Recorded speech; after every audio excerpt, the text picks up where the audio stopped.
താരസംഘടന അമ്മയുമായി ബന്ധപ്പെട്ട പ്രശ്നങ്ങളിൽ നടി അൻസിബ ഹസൻ കൊടുത്ത പരാതിയിൽ പോലീസ് നടപടികളുടൻ. അൻസിബ മുഖ്യമന്ത്രിക്ക് നൽകിയ പരാതി ഇന്നലെ പോലീസിന് കൈമാറി. ലക്ഷ്മിപ്രിയയ്ക്കും തൃപ്പൂണിത്തുറ പോലീസ് സ്റ്റേഷനിലെ വനിതാ SI രേഷ്മയ്ക്കുമെതിരെ കേസെടുക്കണമെന്നും ഇവരിൽ നിന്നും 1 കോടി രൂപ നഷ്ടപരിഹാരം ഈടാക്കി തനിക്ക് നൽകണമെന്നുമാണ് പരാതിയിൽ ആവശ്യം. അൻസിബയെയും പരാതിയിലുള്ള മറ്റുള്ളവരെയും കേൾക്കാൻ തയ്യാറായ അമ്മ നേതൃത്വം അൻസിബ മുന്നോട്ട് വെച്ച ആവശ്യം ഇതുവരെയും പരിഗണിച്ചിട്ടില്ല. വിവരങ്ങളുമായി നവമി ദിനേശ് ചേരുന്നുണ്ട്. നവമി, അൻസിബ പോലീസിൽ പരാതി നൽകിയിട്ടുണ്ട്. മുഖ്യമന്ത്രിക്ക് നൽകിയ പരാതിയാണ്, അത് പോലീസിന് കൈമാറിയിട്ടുണ്ട്. ഏത് രീതിയിലുള്ള നടപടിയായിരിക്കും ഉണ്ടാവുക? നിലവിൽ സംസ്ഥാന പോലീസ് മേധാവിക്കാണ് പരാതി കൈമാറിയിരിക്കുന്നത്. പോലീസ് മേധാവിയോട് ഉചിതമായ നടപടി സ്വീകരിക്കണമെന്ന് ആഭ്യന്തരമന്ത്രി നിർദ്ദേശം നൽകിയിട്ടുണ്ട്. ഈ പരാതി ഇനി കൊച്ചി സിറ്റി പോലീസ് കമ്മീഷണർക്കായിരിക്കും കൈമാറുക. കമ്മീഷണറാണ് അത് ഏത് പരിധിയിലാണ് കൊണ്ടുവരേണ്ടതെന്ന് തീരുമാനിക്കുക. 2 പരാതികളാണുള്ളത്.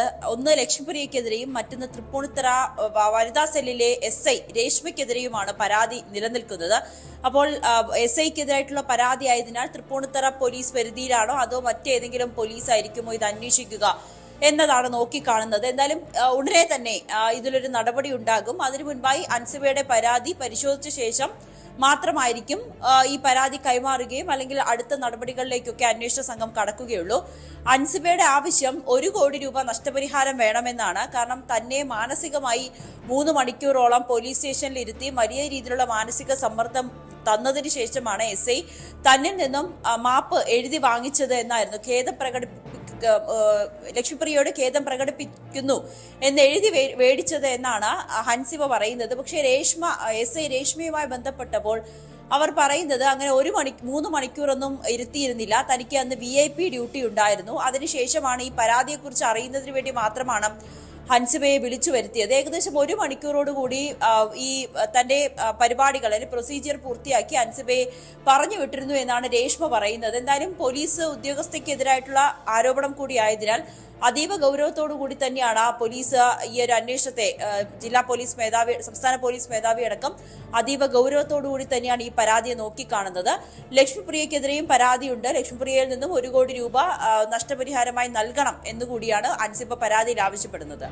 മറ്റൊന്ന്, നിലവിൽ ടിനി ടോമിനെതിരെ പോലീസിന് പരാതി നൽകിയിട്ടില്ല. അത് അമ്മ ആവശ്യം പരിഹരിക്കുമെന്ന പ്രതീക്ഷയിലുമാണ് അൻസിബ. നിലപാടാണ് അറിയേണ്ടത്. കാരണം ഒരു പ്രത്യേക സമിതി രൂപീകരിക്കണം, തൻ്റെ ആവശ്യങ്ങൾ പരിഗണിക്കണം എന്നൊരാവശ്യം അൻസിബ ഉന്നയിച്ചിരുന്നു. പക്ഷേ അത്തരമൊരു സമിതി രൂപീകരിക്കേണ്ടതില്ല എന്നാണ് തീരുമാനം. പക്ഷെ എന്തായാലും ഈ ഒരു പ്രശ്നം അമ്മ നേതൃത്വം പരിഹരിക്കേണ്ടതല്ലേ?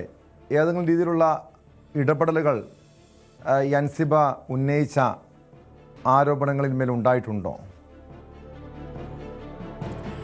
അമ്മ ആവർത്തിച്ച് പറയുന്നത് അങ്ങനെ ഒരാൾക്ക് വേണ്ടി മാത്രം പ്രത്യേക സമിതിയെ രൂപീകരിച്ച് കീഴ്വഴക്കങ്ങൾ മാറ്റാൻ കഴിയില്ല. നിലവിലൊരു കമ്മിറ്റി ഉണ്ടല്ലോ, അവർ തന്നെ വിശദമായി പഠിക്കട്ടെ.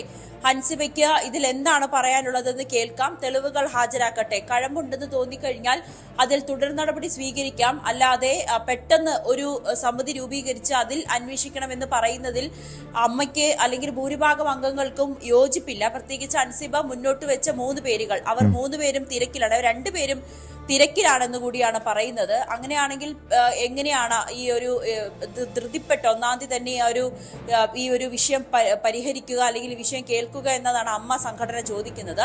എന്നാലും ഈ വിഷയത്തിൽ മറ്റ് തുടർ നടപടികളിലേക്കോ അല്ലെങ്കിൽ അൻസിബയുടെ ഈ ഒരു ആവശ്യത്തെ പരിഗണിക്കാനുള്ള ഒരു സാധ്യത കുറവാണ്. പകരം അൻസിബയുടെ പരാതി കേൾക്കാം, എന്നിട്ട് അതിൽ നടപടി സ്വീകരിക്കാം എന്നാണ് പറയുന്നത്. 21-ാം തീയതിയാണ് ജനറൽ ബോഡിക്ക് മുൻപ് തന്നെ അൻസിബയുടെ പരാതി പരിഹരിക്കപ്പെടും എന്നൊരു വിശ്വാസത്തിലാണ് മറ്റംഗങ്ങളും അൻസിബയും. വ്യക്തമാണ്. നവമി ദിനേശാണ് വിവരങ്ങൾ നൽകിയത്. എന്തായാലും അമ്മയിൽ വലിയ നാണക്കേട് ഉണ്ടാക്കിയിട്ടുണ്ട് ഈ രീതിയിലുള്ള പ്രത്യാരോപണങ്ങൾ. ഇപ്പോൾ പോലീസിൻ്റെ ഭാഗത്തു നിന്നുള്ള നടപടിയായി. ഇനി പോലീസ് ഈ വിഷയത്തിൽ എന്ത് നടപടി സ്വീകരിക്കുമെന്നാണ് കണ്ടറിയേണ്ടത്. കൂടുതൽ വാർത്തകൾക്ക് News 18 Keralam YouTube channel subscribe ചെയ്യുക.